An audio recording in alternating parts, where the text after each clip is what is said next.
In this video, I'll show you different ways to generate numbers in Microsoft Excel, including whole numbers, decimals between 0 and 1, decimals above 1, and arrays. Let's start with whole numbers. To do that, use the RANDBETWEEN function.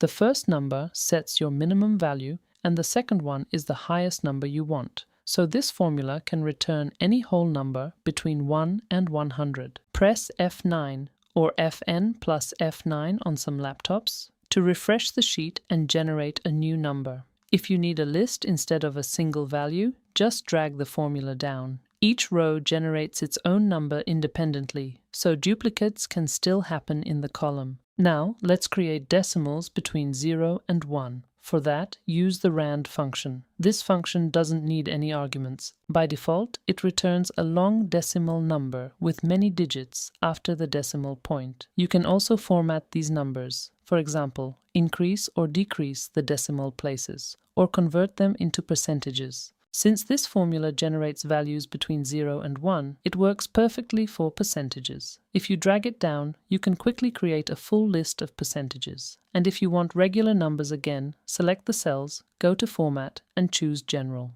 Now let's generate decimal numbers above 1. For this example, we'll use RANDARRAY.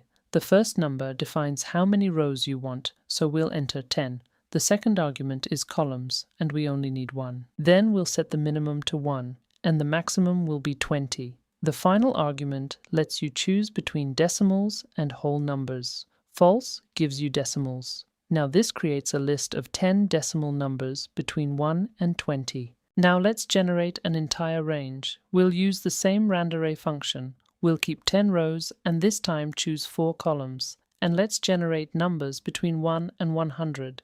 We'll set the last argument to true, which returns whole numbers. Done. Now you have a full array. These values update when you press F9, and they can also recalculate when you make changes in your worksheet. If you want to keep these numbers fixed, copy the range, then place your cursor where you want it and press Ctrl plus Shift plus V to paste values only. Now the numbers won't change anymore, and if that shortcut doesn't work, go to Home, Paste Values. And that's it for this tutorial. I hope this helped, and if you want to learn more Excel tips, make sure to check out my other videos. Thanks for watching.